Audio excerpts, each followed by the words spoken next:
নমস্কার বন্ধুরা, আমার এই ভিডিওতে তোমাদের সকলকে স্বাগত জানাই। আজকে বৃহস্পতিবার অর্থাৎ লক্ষ্মীবার, তাই অনেক সকাল সকালই ঘুম থেকে উঠে গেছি। আমার বরমশায়েরও অনেক কাজের প্রেশার, তার জন্য সেও সকাল সকাল বেরিয়ে গেছে। আর এই যে জামা কাপড়গুলো দেখছো, এগুলো কিন্তু আমি কাচিনি, আমার বরমশাই কেচে দিয়ে গেছে। আসলে আমি বাদবাকি সব কাজ পারলেও কাচাকুচিটা ঠিক পারি না। সব কাজ যে পারতে হবে তার তো কোনো কথা নেই, বলো? কমেন্টে তোমরাও কিন্তু জানিও যে তোমরা ঠিক কোন কাজটা পারো না। না পারাতে কোনো রকম কোনো লজ্জা নেই, কারণ আমি মনে করি যেই কাজটা তুমি পারো না সেই কাজটা যদি তুমি স্বীকার করো তাহলে খুব চটজলদি সেই কাজটা তুমি শিখেও যাবে। এই যে যেমন আমি আস্তে আস্তে শেখার চেষ্টাও করছি। বরমশাই জামা কাপড়গুলোকে কেচে স্নান করে খেয়ে বেরিয়ে গেছেন, তার কাজের যে খুব প্রেশার, তার জন্য আমি জামা কাপড়গুলোকে এখন মেলে দিচ্ছি। ঘড়ির কাঁটা এখন সকাল 7:30, আর আমাকে এখন রান্নাঘরে ঢুকতে হবে, তার কারণ যত তাড়াতাড়ি রান্না করব তত তাড়াতাড়ি আমি ঠাকুর দিতে পারবো। দেখেছো, ভুলেই গেছি, ফ্রিজে কিন্তু মাছ পড়ে রয়েছে। মাছগুলোকে এখন বার না করলে পরে মাছগুলোকে কিছুতেই আমি ছাড়াতে পারবো না। আমার বরের আবার খাবার নিয়ে কোনো নখরা নেই, ওকে একটু মাছ ভাজা করে দিলে ওর আর কিচ্ছু লাগবে না। কিন্তু আমি যে আবার অত মাছ খেতে পারি না, তার জন্য বরের জন্যই এখন মাছটা রান্না করব। আর আমার জন্য আছে একটা স্পেশাল আইটেম, তার রেসিপি আজকে তোমাদের সাথে শেয়ার করব। ভিডিওটা লাস্ট অবধি দেখতে থাকো। কথা দিচ্ছি, ওই রান্নাটা দিয়ে তোমরা এক থালা ভাত খেয়ে উঠে যেতে পারবে। আরে দাঁড়াও, তার আগে চালটা ধুয়ে ভাতটা তো বসাই।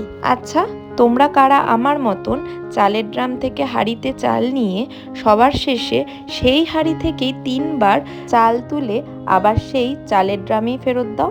এটা কেন করে বলো তো? ছোটবেলায় মাকে দেখতাম, ঠাকুমাকে দেখতাম এরকম করতে। কেন করে বলো তো? যদি তোমাদের জানা থাকে অবশ্যই কিন্তু আমাকে জানিও। তার মধ্যে দেখো আমি মুশকিলে পড়েছি, বরমশাই তো দুপুরে খেতে আসবে না, কতটা কি চাল নেব বুঝতেই পারছি না। মাঝে মধ্যে বেশি হয়ে যায়, মাঝে মধ্যে আবার কম হয়ে যায়। বলো তো, এত আন্দাজ করা যায়? যাই হোক, কম করে নিইনি, একটু বেশি করেই নিয়েছি, কারণ আমার মা বলে বেশি হলে ক্ষতি নেই, কিন্তু কম হলে অভুক্ত হয়ে ঘুমাতে হয়। আর আমার বরমশাইয়ের আবার পেট না ভরলে রাত্রে ঘুম আসতে চায় না। তো আমি এখন চালটাকে ধুয়ে ভাতটা বসিয়ে নিচ্ছি। আর এখন আমি যুদ্ধ করছি, লিটারেলি যুদ্ধ। কারণ ফ্রিজে যেই মাছটা ছিল সেই মাছটা এতটাই জমে গেছে বরফে যে আমি সেটাকে এখন ছাড়াতেই পারছি না। তোমাদের কাছে কোনো টিপস আছে গো, যে ফ্রিজে থাকা মাছকে চটজলদি কিভাবে ছাড়াতে পারবো? আমি না গরম জলটা ঠিক দিতে চাইছি না, কারণ গরম জলটা দিলে না যখন তেলে ছাড়ি তখন মাছটা কেমন ছ্যাবড়া ছ্যাবড়া খেতে লাগে। তো তোমাদের কাছে যদি কোনো ভালো টিপস থাকে অবশ্যই কিন্তু আমায় জানিও। এখন আমি চললাম আমার রান্না করার বেস্ট ফ্রেন্ডের কাছে। হ্যাঁ, ঠিকই শুনেছো, বেস্ট ফ্রেন্ড। তার কারণ আমি বেশিক্ষণ দাঁড়িয়ে থাকতে পারি না, তাই এই টুলটাই আমার ভরসা। লড়াই করে যুদ্ধ করে যেই মাছগুলোকে আমি ছাড়াতে পেরেছি সেই মাছগুলোকেই এখন ধুইয়ে তার মধ্যে নুন হলুদ মাখিয়ে দিচ্ছি। এরপরে মাছগুলোকে ভেজে নেব। একঘেয়ে ডেলি ডেলি মাছের ঝোল ভালো লাগে না, তাই ভেবেছিলাম দই কাতলা করব। কিন্তু দই কাতলা করতে গেলে যে কাজু বাদাম লাগে অতটা পরিমাণ কাজু এই মুহূর্তে বাড়িতে নেই, তার জন্য অগত্যা সেই মাছের ঝোলই ভরসা। নুন হলুদ মাখানো হয়ে গেছে, এবার তেলে মাছগুলোকে ভেজে নেওয়ার পালা। জানো তো, বিয়ের আগে আমি মাছের ঝোল রান্না করতে পারতাম না। মা যখনই বলতো মাছের ঝোল রান্না করা খুব ইজি, কিন্তু আমার ওই মাছটাকে ভাজতে হবে ভাবলেই গায়ে জ্বর আসতো। আজকের দিনটা মিলিয়েই আমাদের বিয়ে হয়েছে 3 মাস হয়েছে, আর এই 3 মাসে যে আমি কত মাছের ঝোল করেছি তার কোনো ইয়ত্তা নেই। এরই মধ্যে দেখো আমার ভাতের ফ্যানও উতলে উঠেছে, আর তার মধ্যে দেখো না মাছ ছাড়তে গিয়ে মাছের তেলটা চোখে গিয়ে পড়েছে। অতটা বড় কিছু হয়নি, খুব চুলকাচ্ছিল এই যা। আমি রান্না করতে করতে কিংবা খেতে বসে ফেসবুকে যে তারক মেহতা কা উল্টা চশমার যে ছোট ছোট ক্লিপগুলো দেখায় আমি সেইগুলোই দেখি। আজকেও তাই দেখছিলাম। আর রান্নায় যদি আদা রসুন বা কোনো সবজি লাগে সেই সবজিগুলো তারক মেহতা কা উল্টা চশমা দেখতে দেখতে কেটে ফেলি। 2 দিন আগে আমার বরমশাইয়ের একটু পেটের সমস্যা হয়েছিল বলে বরমশাইকে বলেছিলাম কাঁচা কলা নিয়ে আসতে। তো কাঁচা কলার সবজি তো খাওয়া হয়ে গেছে, কিন্তু পড়েছিল কাঁচা কলার সেই খোসাগুলো। আজকের রেসিপি মাছের ঝোলের পাশাপাশি কাঁচা কলার এই খোসা বাটা।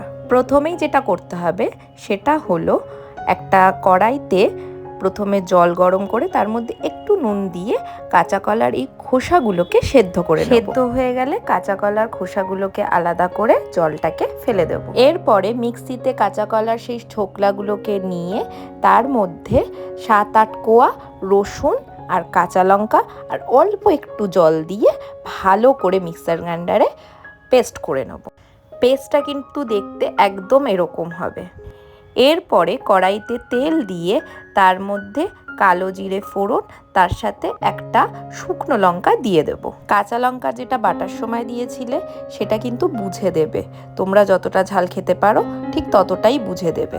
কালো জিরে আর শুকনো লঙ্কা ফোড়ন দেওয়ার পরে মিক্সিতে থাকা পেস্টটাকে আমি কড়াইতে ঢেলে নেব, আর তারই সাথে দিয়ে দেব স্বাদ মতো নুন আর সামান্য পরিমাণ চিনি। প্রায় কিন্তু রান্নাটা একটু নেড়ে নেবে, তার কারণ তলায় নয়তো লেগে যাওয়ার চান্স থাকতে পারে। যখন দেখবে রান্না থেকে একদমই তেল সরে গেছে তখনই কিন্তু বুঝে যাবে যে রান্নাটা হয়ে এসছে।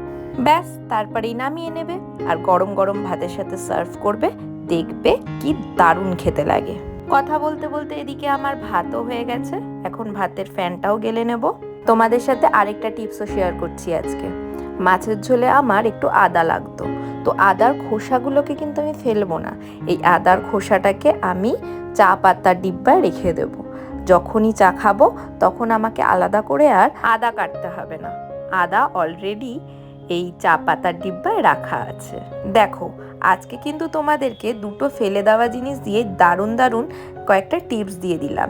এক, কাঁচা কলার খোসা বাটা, তার সাথে আদার খোসা কিভাবে কাজে লাগাতে পারবে সেই টিপসটাও কিন্তু শেয়ার করে দিলাম। তাই এরকম ভালো টিপস আর রান্না আরও ভালো কন্টেন্টের জন্য আমার চ্যানেলটাকে কিন্তু সাবস্ক্রাইব করতে ভুলো না। যদি ইউটিউব থেকে দেখে থাকো তাহলে অবশ্যই চ্যানেলটাকে সাবস্ক্রাইব করে পাশে থাকা বেল আইকনটাকে ক্লিক করে দিও, যাতে আমি যখনই ভিডিও আপলোড করব তোমরা সবার আগে নোটিফিকেশান পাও। আর যদি তোমরা আমার ফেসবুক পেজ থেকে এই ভিডিওগুলো দেখে থাকো তাহলে অবশ্যই আমার ফেসবুক পেজটাকেও লাইক আর ফলো করে দিও।